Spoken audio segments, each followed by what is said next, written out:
Janet Mefferd, you and your ilk are why the human race cannot have nice things.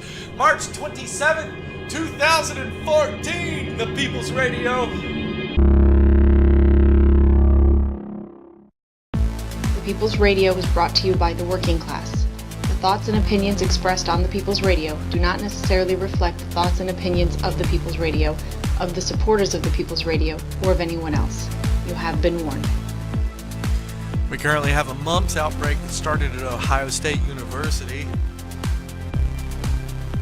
Over 82 people now have the mumps. Thank you, anti-vaccinators. Thank you, anti-vaccination crowd. Thank you, anti-intellectuals, anti-scientists, anti-science, anti-sciencers, science denialists. I really don't care what we call them. They are all the same. They are all extremely guilty. Jenny McCarthy. I mean, I just don't know what to say anymore. Let's talk about autism for a second. A lot of people out there might think, autism, vaccines cause autism. Nope. We have numerous lines of scientific evidence that has proven, beyond a shadow of a doubt, that vaccines do not cause autism. And we just recently got some more. And the New England Journal of Medicine, researchers are reporting they now have evidence from tissue samples. They analyzed tissue samples of, dead babies and fetuses and such. And what they discovered, basically, in a nutshell, is that in the autism children, there was disorganizations in the cortex, right? Which the formation of that happens in the second trimester. So they found out that kids who have autism, they found a part in their brain that's messed up. Only they know for a fact that part of the brain develops and forms during the second trimester, which means, right, if the structure of the brain, that part of the brain itself is malformed, then that means that something screwed up in the actual formation of it. So we have scientific evidence, yet some more. We have more scientific evidence that vaccines have absolutely nothing to do with autism at all. Period. We know for a scientific fact now that autism forms before or during the second trimester. It's right here. This is what's called facts. This is what is called knowledge. This is what is called science. This is peer-reviewed science. This is science that's been published in a public journal. You can go to the library. You can get this journal. You can read this study. You can look at the methods that were used. You can look at the samples that were used. You can look at everything in the study. You can analyze it yourself. Then you can duplicate it. You can go and check out these brain tissue samples if you don't believe them. And you can look to see if you get the same results that they do. This is the reason why science works. Science is real. Science is facts. Science looks out the window. When everybody else is sitting around the campfire and they're contemplating this and that and everything and the world and the universe, and they're pondering this and pondering, science stops and says, hey guys, why don't we look around? Why don't we open up the window? Why don't we just look outside? Why don't we see what is going on out there? But the anti-sciencers, the anti-science denialists, the science denialists, the anti-science people, the anti-intellectuals. Let's just call them anti-intellectuals from now on. Because that's what they are. They are anti-intellectuals. They don't want to admit to themselves or to other people that they don't know everything. That's it. I mean, that's it. Listen to me. Listen to me very clearly. I don't know everything. You don't know everything. Nobody knows everything. It's okay. It's okay that you don't know everything. It's okay to say, I don't know. Some people need to try that on, Anyway. Thank you, Jenny McCarthy's of the world. Thank you, anti-vaccinators of the world. We now have a mumps outbreak. There's a measles outbreak in California. There's a measles outbreak in Chicago. They had a measles outbreak in Canada. There's a mumps outbreak right now, Ohio State, over 80 people. It's moved to New York City. Folks, these diseases are coming back because of these anti-vaccination, anti-intellectuals. Your Google search, reading shit on an anti-science website does not equal research. Reading the testimony of another concerned parent is not doing research. Going on an online forum and reading a heartbreaking, gut-wrenching story of a family that's suffering with autism or some other illness is not doing research. Going to the CDC and then reading the line, there may be a reaction with this vaccine, and then stopping there and going, ha ha ha ha, I knew it. That's confirmation bias. That is not doing research. There is a difference between actual scientists that do actual research and you just getting online and just trying to link shit together in your own mind to make it fit, to just make up your own story. And this is the story that you want. This is the story that you want, anti-intellectuals. You want to hear that those smart guys don't know it all. You want to hear that even though there are teams of brilliant PhDs working on problems right now, you, with your just common knowledge and go-getter attitude, can figure out some of the toughest problems in the universe. It's narcissism. It is wrapping yourself in your own little world and saying there's no way there could ever be any knowledge outside my world to challenge my belief system. It's narcissism, folks. It's narcissism. Now, Oculus Rift. The Oculus Rift was bought by Facebook. Oh! The Oculus Rift is going to be the prototype device used to interface with the Singularity. I mean, that's just what it is. I mean, by the time the Singularity comes along, we're going to have, much better. But the Oculus Rift is the first VR headset that was supposed to come to market like a year or 2 years ago, right? It was a Kickstarter project. This guy come along, he basically said, I want to make a VR headset for video gaming, right? And I can't believe nobody's ever made this before. So he put it up on Kickstarter, and he was all like, yeah, I need, $50K, $100K, something like that. And people gave him money, and they paid for it, right? And he got his company up and running. Well, the device actually was kind of crappy, but it worked good enough to whet everybody's appetite, right? So he sent out these dev kits, which were just good enough to get people excited. And then he formed a company, and he got investor money, real big investor money, and he started bringing in millions. And so then they started saying, well, we're going to develop it further. We're going to make the refresh rate better, the latency better. We're going to make it a better VR experience. And they're calling that the consumer version. And that version has not even been launched yet. But they're working on it, right? And then, here's the thing. The Oculus Rift had everything in the world going for it. They had Valve helping them out in the development process. They had a huge community online on Reddit that absolutely loved them to death and would have done anything for them. The company Oculus could have just issued a notice one day saying, we've run out of money, we need money. And those same supporters from the original Kickstarter program would have gladly put up cash because this was what gamers wanted. They really wanted this Oculus Rift headset, right? Well, so what happens? Facebook buys Oculus Rift for $2 billion.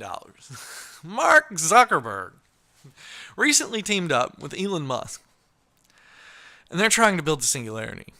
Everybody's trying to build the Singularity. Everybody is working. It's an arms race. It's an arms race, the likes of which the human race has never seen before. You think a nuclear bomb is a powerful weapon?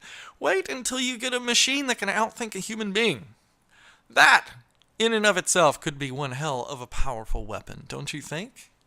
Don't you think having a super intelligence on your side is a powerful weapon? Isn't that what religious kooks have been saying for 10,000 years? God's on my side, so who can be against us? I have a super intelligence on my side. Anyway, I digress. So Facebook bought the Oculus. So now this wonderful device that was going to bring virtual reality. And let me explain. The Oculus Rift was going to open up virtual reality not only to video games, but also education and classrooms, video conferencing for businesses. I mean, it's absolutely endless. They already have a version now that puts up augmented reality. So you walk around with the Oculus and it gives you the real world, only it augments on top of the real world reality information, right? We already have this with smartphones, but this would actually be like, augmented vision. This is like Terminator vision that you could get, and it's all under $300. This is exciting stuff. It's exciting living in the 21st century. But then Mark Zuckerberg bought it. And I know what it's for.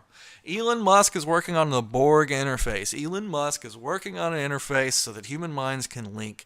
And he's also got together with Mark Zuckerberg. They started a company in order to create a part of the singularity, a part of the AI, the part of the artificial intelligence brain that deals with sensory perception and cognition. Putting together the world is what they're going to try to do. Because it's one thing to teach a machine 2 + 2 = 4, but it's another thing to get a machine to actually comprehend the size and shape of an apple. In order for a machine to come alive, it has to comprehend the universe that it lives in the same way, or in similar ways that we comprehend the universe. At least that's what we think. Who knows? Maybe we spent 100 years trying to build the singularity and we find out that, in fact, it wasn't as difficult as we originally thought. And who knows? It's exciting times to live in. This is the most exciting time in the history of humanity to be alive today. Amazing and wonderful technologies are happening. Amazing and wonderful technology are happening. This is the best time right now. Every single day it's going to be like this. A new development, a new technological breakthrough, a new device, a new invention. But then capitalism has to come along and destroy it. Capitalism is anti-intellectual by design. Let me explain that. How many of you have ever heard of electronic arts? Right? Now that we're talking about video gaming, the Oculus Rift, capitalism, electronic arts is a really good example, right? You have actual innovators, actual smart people that will come up with new ideas, new franchises, new licenses, new, trademark worlds and realities and fictions and games and board games and new things, and they come up with it. Like Command and Conquer was a good series. That free running game, what was it? Mirror's Edge was a good series. You constantly have all these guys coming up with a new, original, and unique idea, and then the corporation comes along and they swallow it up and they destroy it. Look at what EA has done to all of these franchises. EA comes along, they find a small game studio. And they're like, oh, you got a successful game. We can milk that trademark for, $100 million or whatever. So we're just going to buy you. Instead of competing, instead of trying to make our own, instead of trying to push the marketplace further, instead of opening up competition, they just buy out their competition one at a time. They buy them while they're still small, while they still can be bought out. And then EA starts pushing the title out. Same name, but a crappy rehashed product. It's a Walmart product. It's a corporatist product. It's a big corporation product. It's built for the lowest common denominator. It's not built by artists. It's not built by people that are creative. It's built by people who are supposed to make money. That's it. You just make money. You buy up all the small franchises. You buy up the Command and Conquers. You buy up the Sim City and Sim Earth and Sim Ant. You buy up the Mirror's Edge. You buy up all the small games, all the good games that people like, and then you just put them into your big, huge, mega corporation. It's anti-intellectualism by design. Because they're not looking for intellectualism. They're not looking for creative thought or creative input. They're looking for money. They're looking for profit. This is the problem. This is the problem with capitalism. This is the problem with corporations running human art, human creativity, and technology and innovation. Profit. The profit motive should never, ever, ever drive human science, creativity, engineering, love, art, speech, laughter.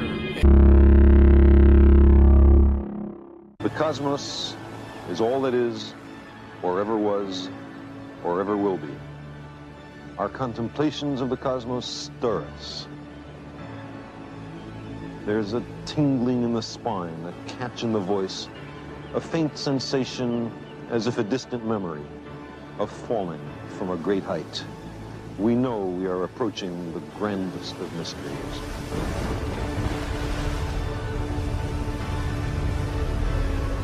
The size and age of the cosmos are beyond ordinary human understanding. Lost somewhere between immensity and eternity is our tiny planetary home, the Earth. For the first time, we have the power to decide the fate of our planet and ourselves. This is a time of great danger, but our species is young and curious and brave. It shows much promise. In the last few millennia, we have made the most astonishing and unexpected discoveries about the cosmos and our place within it. I believe our future depends powerfully on how well we understand this cosmos in which we float like a mote of dust in the morning sky. 2 years before I was born, the great Carl Sagan attempted to relay some of the grandest theories in all of science to the commoners, the laymen, the average Joes, the non-scientifically literate people, the majority of human beings. In 1980, the show Cosmos aired on public broadcast, and it was written mainly by Carl Sagan and his wife. And now in 2014, Seth MacFarlane, Carl Sagan's widow, and Neil deGrasse Tyson are back trying to do it again. This adventure is made possible by generations of searchers strictly adhering to a simple set of rules. Test ideas by experiment and observation. Build on those ideas that pass the test. Reject the ones that fail. Follow the evidence wherever it leads, and question everything. Accept these terms, and the cosmos is yours. But now the anti-intellectuals are pissed off. Coming up this hour, what are we to think of the new TV series Cosmos? Astronomer Dr. Danny Faulkner from Answers in Genesis is going to weigh in. That and more this hour on The Janet Mefferd Show. A Janet Mefferd Show. As Christians in this dark culture, we have got to stand for what is right. The great thing about the Bible is it never evolves. About this new show Cosmos, a space-time odyssey, which has just premiered. It is a 13-part series that's a new take on Carl Sagan's old series. And you know Carl Sagan, famously quoted as saying the cosmos is all that is or ever was or ever will be. Of course, he's also known for saying billions and billions. I remember growing up saying that billions and billions to each other. That was a lot of comedy for a little kid. Just listen to how dumb the anti-intellectual is. Her mind is completely empty. Carl Sagan discovered dust devils on Mars. He hypothesized that there was water on Titan and Europa, something that we have just recently proven correct. Sagan came up with a greenhouse effect theory about the planet Venus. He was the one that figured out that the atmosphere created a runaway greenhouse effect and made the planet way too hot. He even helped design the Mariner probe that we sent to Venus. He was also a founding member and board of trustees member of SETI, the Search for Extraterrestrial Intelligence, and he found the Planetary Society, where he came up with the deflection dilemma. All of these things are major scientific contributions to mankind that will echo for thousands of years, and this anti-intellectual moron has no clue. She's just excited about the fact that she learned the word billions. Just imagine how excited she would be if she actually learned a little bit of science. Get some reaction now from Dr. Danny Faulkner, who is resident astronomer at Answers in Genesis. And Dr. Faulkner, thank you for being with us today. Oh, I'm glad to be here. By the way, how many Carl Sagans does it take to change a light bulb? I'll let you do the punchline. Billions and billions. The Discovery Institute is a creationist think tank where they sit around all day trying to figure out a way to convince you that the entire universe is only 6,000 years old. Everything. All of human civilization, the Niagara Falls, the moon, Saturn's rings, the Milky Way galaxy itself, the universe, everything, even Pluto, is only 6,000 years old. I'm not joking. That's what this guy's job is. He is a flat earther. The universe is all there is, all there ever has been, or all there ever will be from the original Cosmos series. They started that one off with that statement. And many people hearing that think that's a very profound scientific statement, but it really isn't. It's basically an assertion of a metaphysical position. It's a denial of the supernatural. When you say that the universe is all there is, or the cosmos, which is the physical universe, you're saying that there is nothing outside of the universe. Only the physical world matters. There is no God. And he's also asserting that's been true in the past and in the future eternity. And the only way that you can make that statement with any certainty is if you've got outside the universe and did it in eternity past and eternity future and saw that there was nothing else. And to do that, you'd have to be God. Are you God? Were you there? Then how do you know? We have heard these creationist arguments before. They are tired, they are old, and they have been refuted. However, he's being disingenuous. I mean, he's borderline, just flat out lying. I wonder if he actually watched the episode, because Neil deGrasse Tyson specifically said, the observable universe is as far back as we can see for now. The Big Bang is as far back as we can see for now, and the universe itself could just be one universe in an infinite sea of multiverses. Infinite sea of universes. He specifically breaches that topic in the show. This huckster then goes on to make this claim. They talked about this guy named Giordano Bruno, who was executed in 1600. The way they portrayed it, it was because of his scientific beliefs. This is either a flat-out lie, or he just did not watch the show. They specifically, Neil deGrasse Tyson specifically said Bruno was not a scientist, and he got his inspiration, he claimed, from a vision from God, not science. They specifically said he was not a scientist, and he did not do science. In fact, Neil deGrasse Tyson actually called it a lucky guess. You know, I thought this was going to be fantastic material for a radio program. I mean, normally I get really upset at all these anti-intellectuals. And I'm just finding myself here, I feel sad. I feel depressed. I feel exhausted. I mean, and it's not necessarily this guy. I mean, I've mapped out his entire interview, their entire conversation. I have it right here. Right?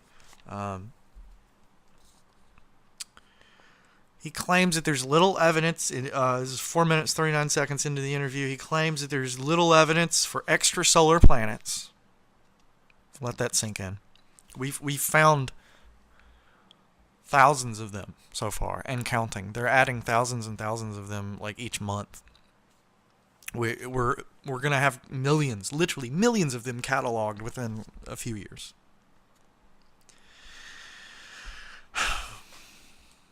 Let's see. He claims that the Cosmos episode was about abiogenesis, which is another lie, because they just breached on it just for a second. In fact, Neil deGrasse Tyson actually said the greatest mystery in science is exactly how life started. Right? Now, you young people listening to me, my audience, you millennials, get into college, get a degree, work on this problem. How life began is still one of the greatest mysteries in science. But we do have a really pretty good outline of how it happens. And then 9 minutes, 15 seconds into the interview, he's all blah blah blah. We don't have any evidence, and evolution, dogs.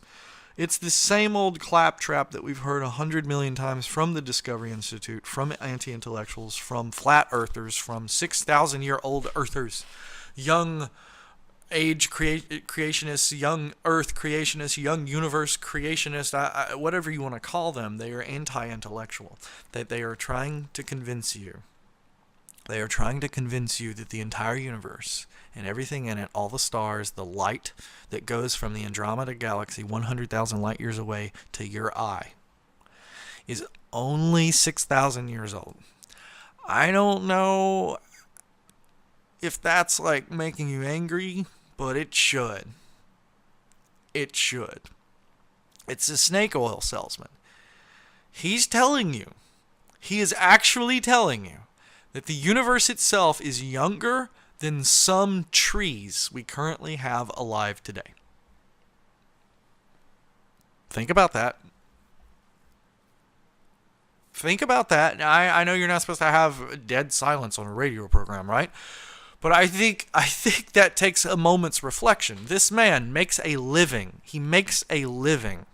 He makes money trying to convince people that the entire universe is younger than some of the living creatures that we have found in it. It's snake oil. He's taking advantage of airheads. He's taking advantage of idiots. He's taking advantage of people who know nothing of science. He is taking advantage of people who only know about the word billions and they don't understand the significance.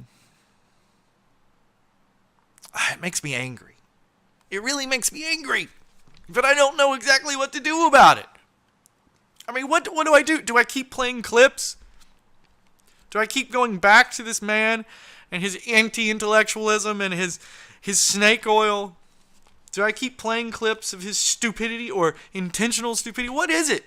What is it exactly that drives these people?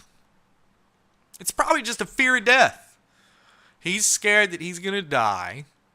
So now he's trying to snuggle up to God. God's going to save me from death. No.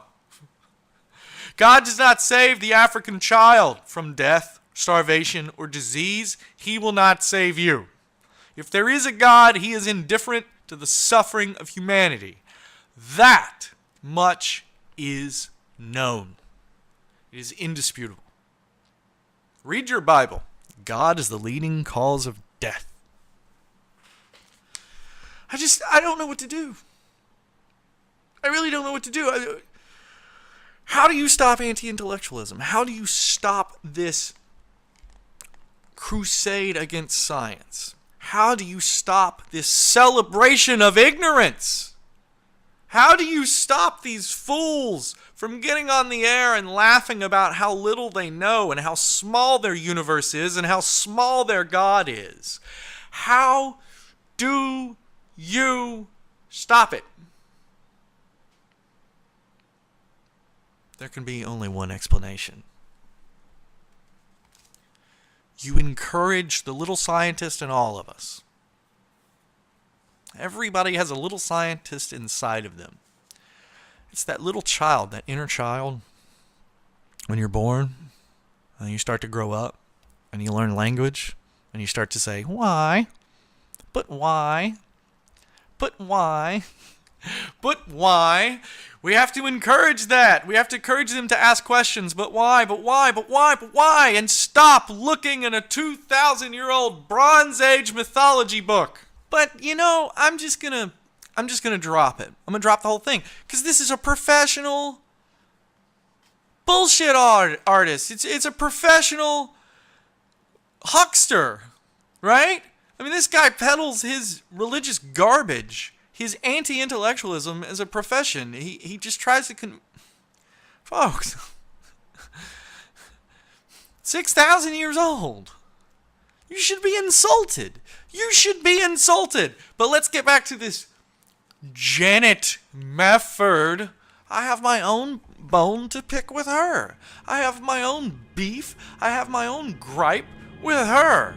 Janet Mefferd, you are guilty of the highest crime against humanity. If you're a listener to my program, you already know about the NASA study. The NASA study that she's about to talk about, I talked about before. It was a NASA-funded study. And come to find out that the scientists figured out what we all know to be true. The world is comprised of elites, the 1%ers, and then the rest of us. And the elites hold 80 to 90% of all of the world's wealth, resources, land, all of it. They own you. They own everything. And they're consuming it because when they move around, they burn tons of fuel. People have to be moved. Chauffeurs have to chauffeur, and it's crazy.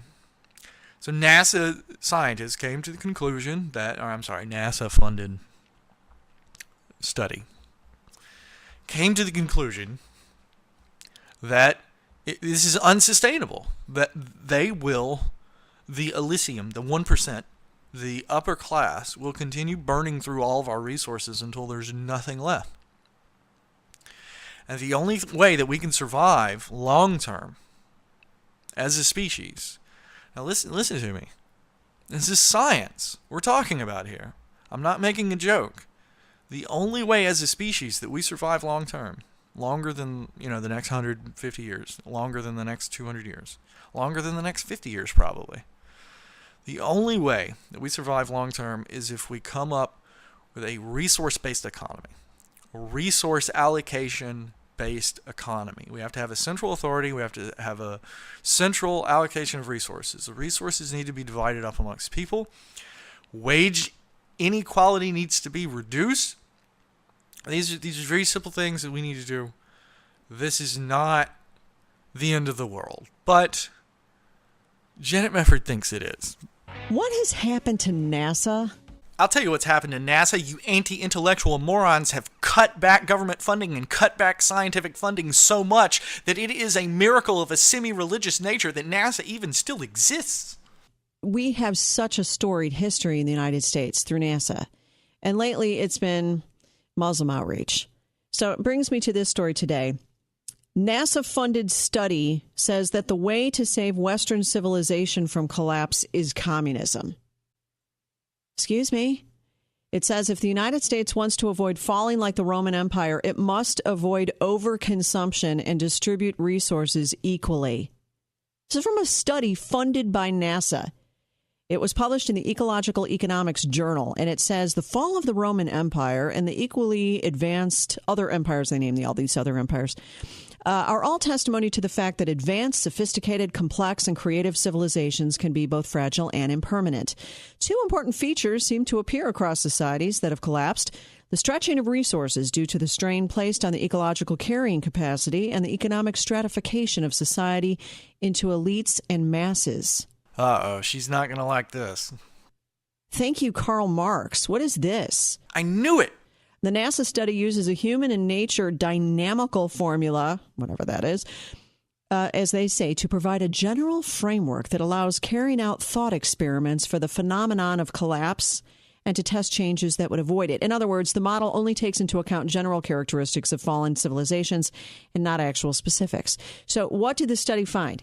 That collapse is hard to avoid in unequal societies, as elites grow and consume too much, resulting in a famine among commoners that eventually causes the collapse of society.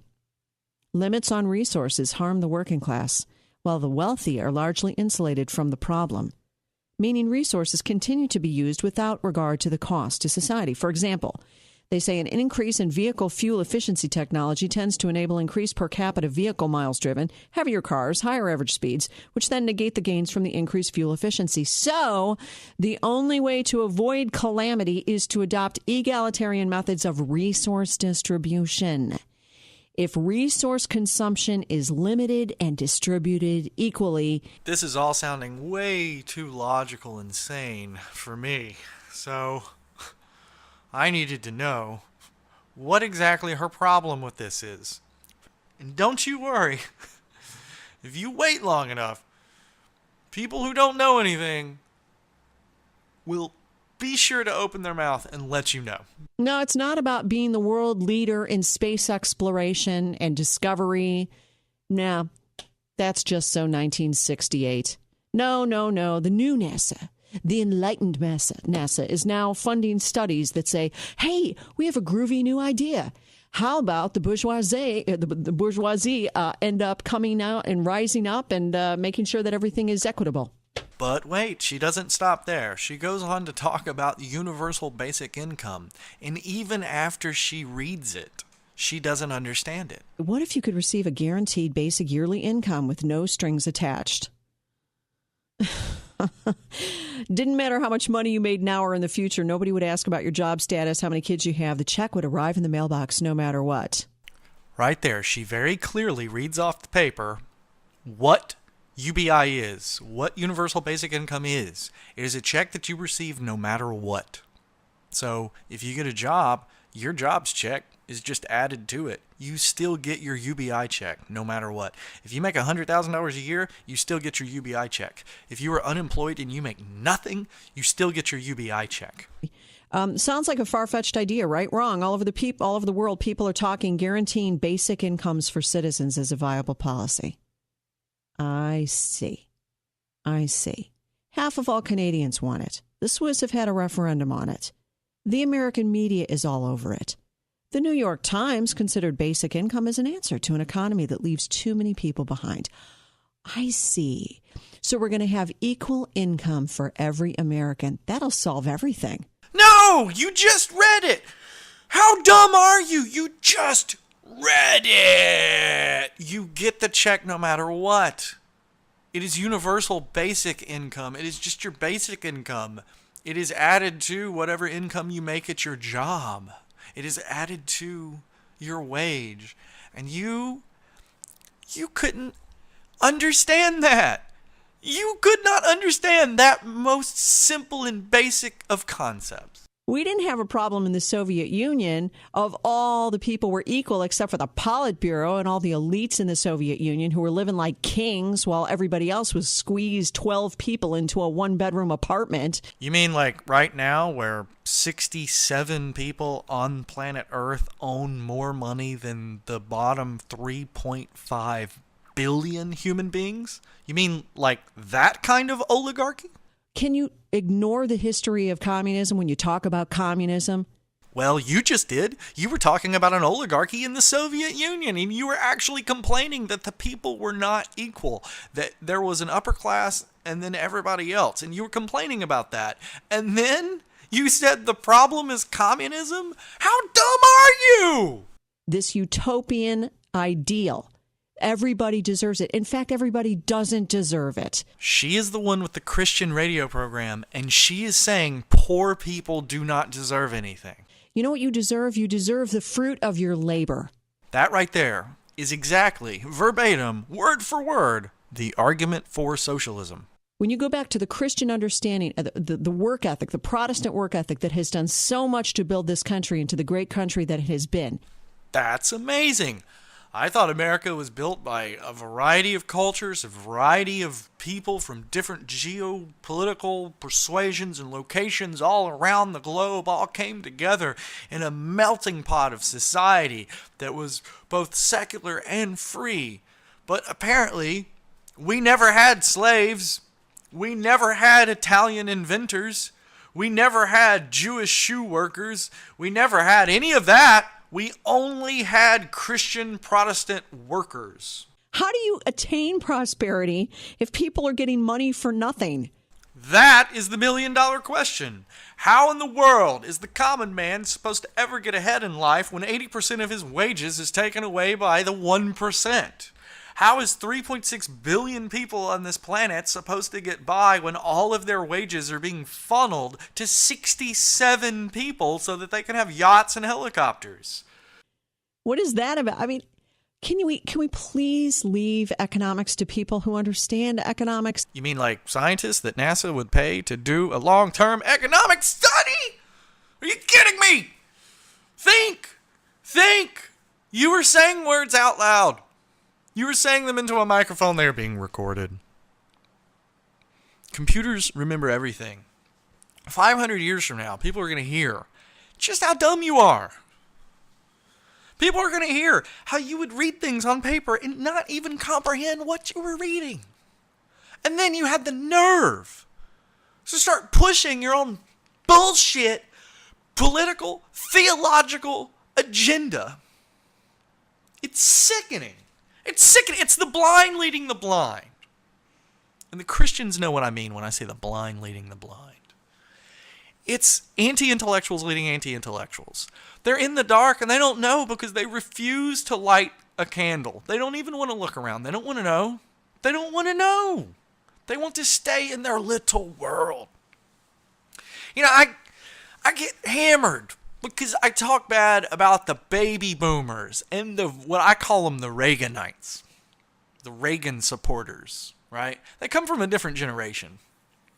Let me explain this generation.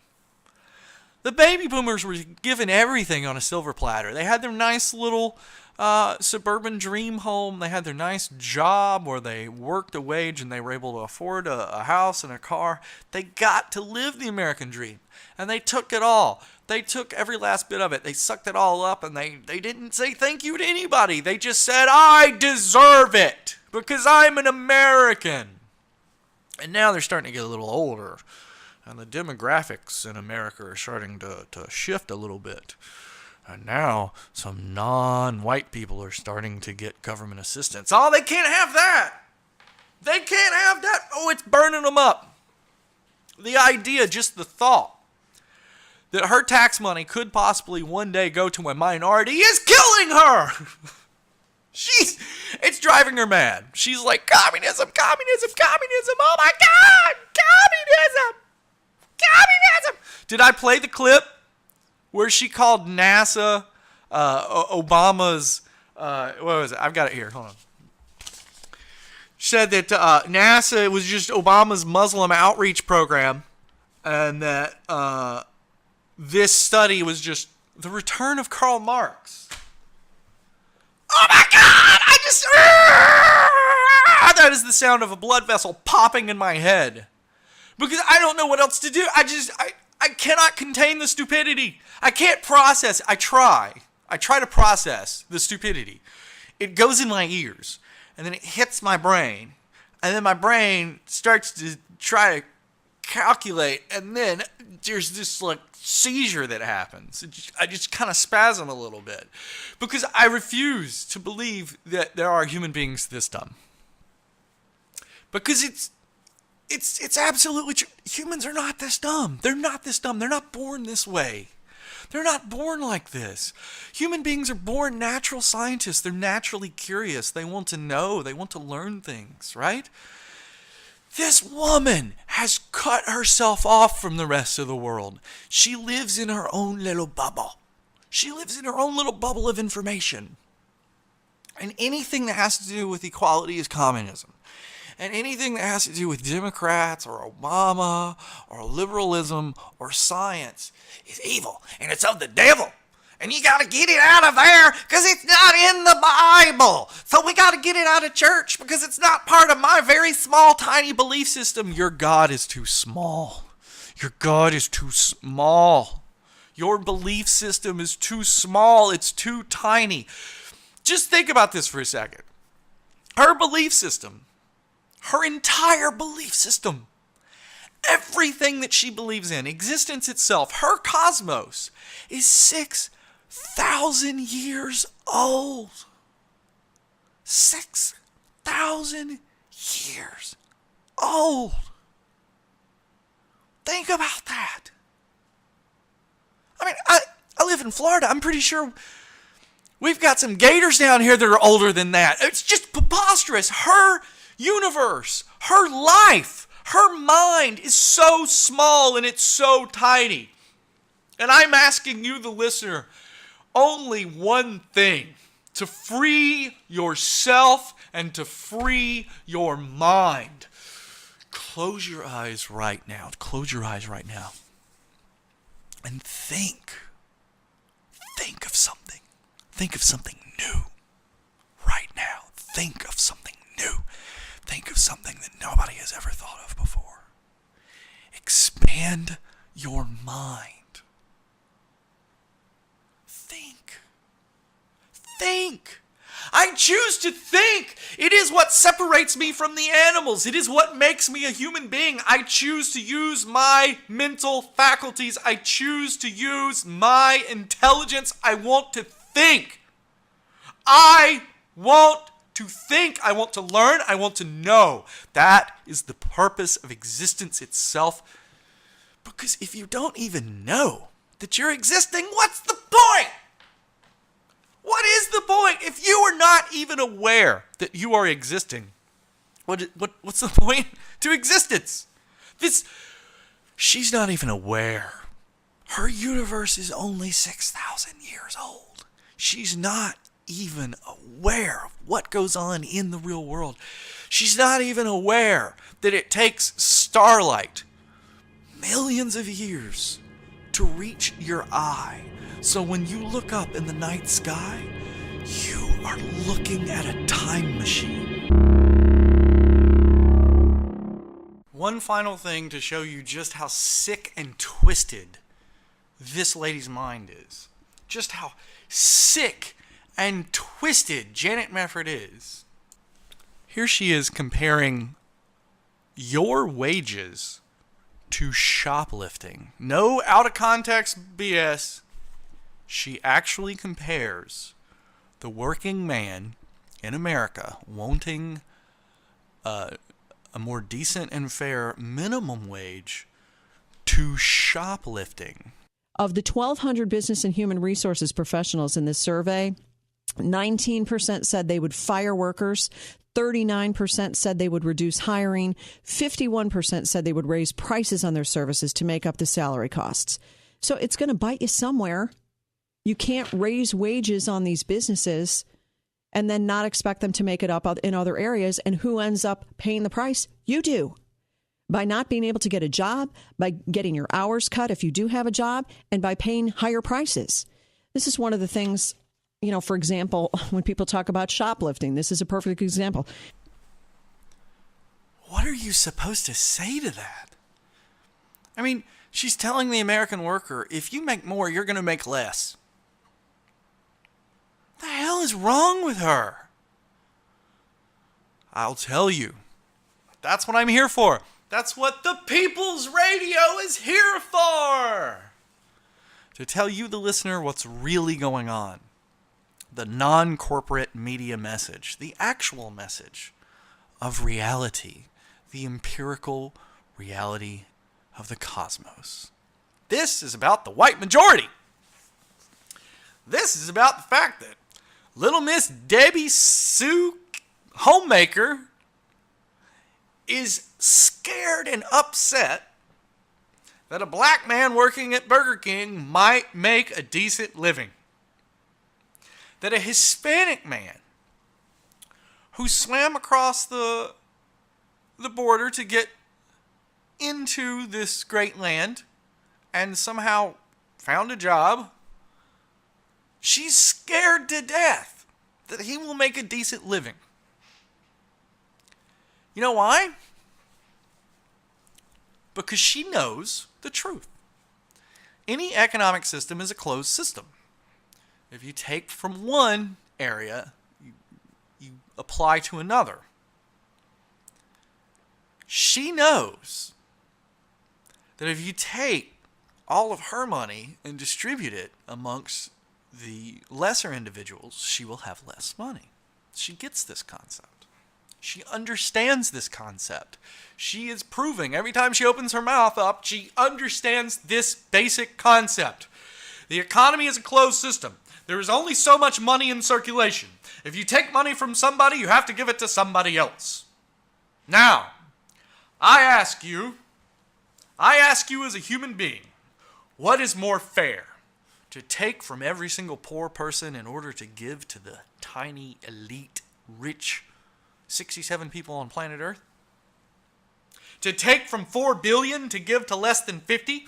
To take from 5 billion to give to less than 60? To take from 6 billion human beings to give to only 75 human beings? Is it fair to take from 8 billion beings in order to supply a lifestyle of luxury for 150 human beings on this planet? No! No! That is not fair. And she knows it. The problem is she's been convinced that she is one of the 150 people. She's not. She's not. Her life will not be affected if we start putting into place more equality. If we go get that money, if we go get that 1%'s money, if we tax it, or if we funnel it, or if we get it back into the working man's hand by giving him a proper wage, we are taking from 150 people to give to billions. And I know that she understands that word. Carl Sagan taught it to her. Who is more deserving of the wealth? 150 human beings that won't even live 150 years? Or 8 billion human beings that could possibly live in almost continuity? This is the question that plagues our generation, the millennials. Because these baby boomers, man, it's going to be really fun to watch. It's going to be extremely fun to watch. The baby boomers are just now coming into their older age.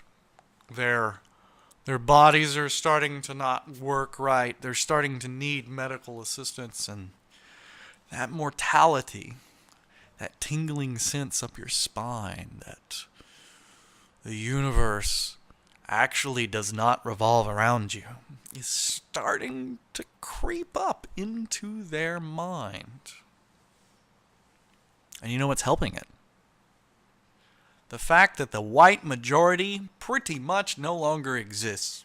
Look at the past 2 presidential elections in America. That white voting bloc that supposedly decides the rich old white man, they didn't show up twice. I mean, they showed up, but their numbers just weren't enough to stem the tide. It's going to get interesting. It's going to get more interesting. The older that they get, the more desperate they're going to get. And they're going to start to realize that the entire system is not giving them enough. Because they are the true takers of society. The baby boomers in society. They took everything. They took it all on a silver platter, and they were happy. They were happy to take it. And now that a younger generation wants just a little piece, just a little piece, they just want a decent and fair wage. They don't want to be given anything for free. They want the opportunity to work. And what is this baby boomer generation doing? What is the Janet Meffords of the world doing? They're telling them that they're shoplifters, that they're stealing from companies. Why don't we all just work for free? Why don't we all just work for free? What's the point? Why do we even take wages, according to her? Because apparently we're supposed to care more about the company than our own personal wages. Why, that's a very socialist attitude you have there, Janet Mefferd. That's an extremely social, cooperative message that you're preaching there. Maybe you're just completely full of shit. Maybe you're so dumb you actually don't understand what you're talking about, so you talk in circles and you actually argue against your own points and you don't even realize it. Maybe that's a possibility. I tell you, these anti-intellectuals have been with us since the beginning. They caused the Dark Ages. They burned the Library of Alexandria to the ground. They will do it again. They will do it again if you let them.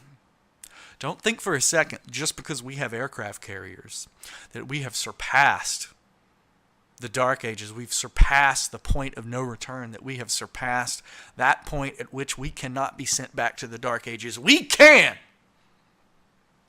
Human knowledge is concentrated in the hands of the few and in machines. And if access to those machines and access to that knowledge was to be restricted, or if a random solar flare was to take them all out one day, and these people, these anti-intellectuals, these theocrats were to get their way, it would be back to the Dark Ages. It would be back to the beginning of the line. Back to believing that disease is caused by evil spirits. Back to believing that the earth is flat. Back to a time when the sky was just a firmament instead of an endless cosmos. Back to a time where we burn witches at the stake because they had an herbal remedy to the common cold.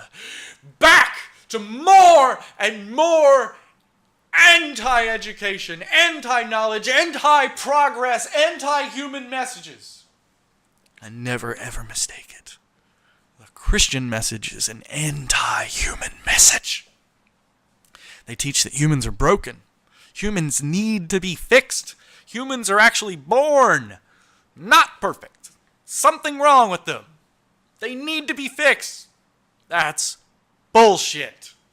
My daughter was born perfect.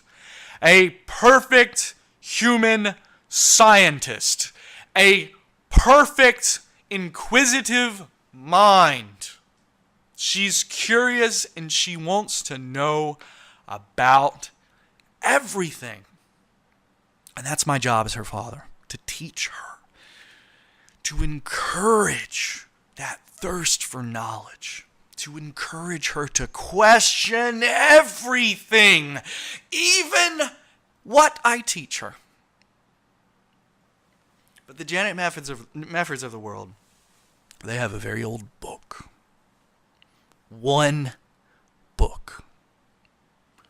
One book. And they think that not a single book has come out since.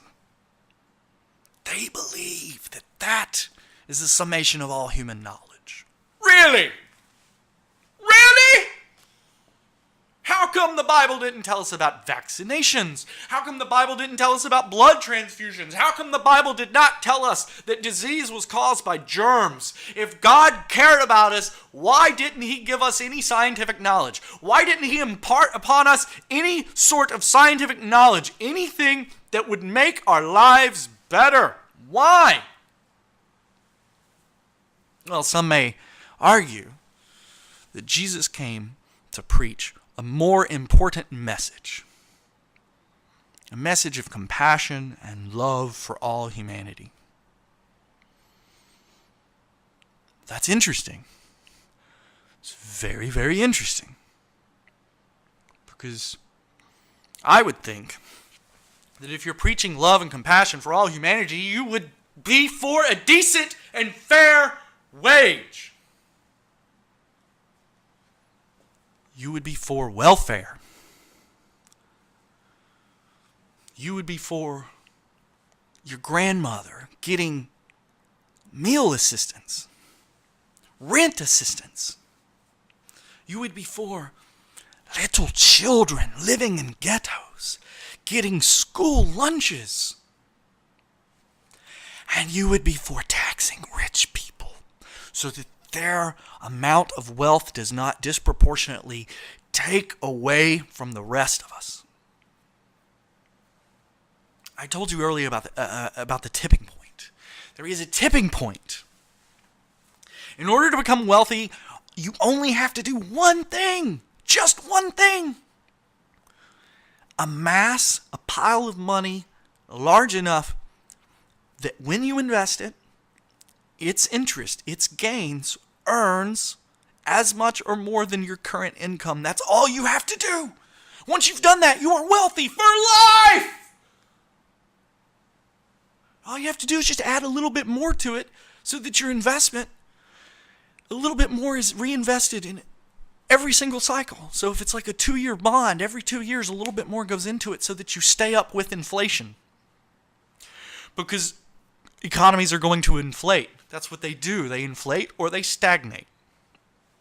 And if they go stagnant, they can crash. They can go into recession. So economies need to inflate. They need to churn. Money needs to be used. Commerce needs to be used. You do not need capitalism.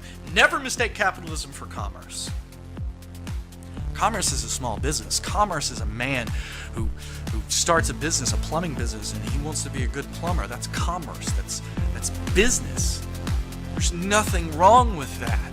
Capitalism is the Scrooge McDucks of the world, the people who sit on their ass and their money makes more money than they could make.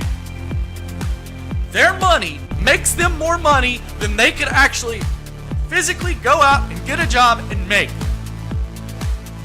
Those are your real takers. Those are your takers of society. They take hundreds of millions of dollars a month from you and I. And she's worried about $10 an hour.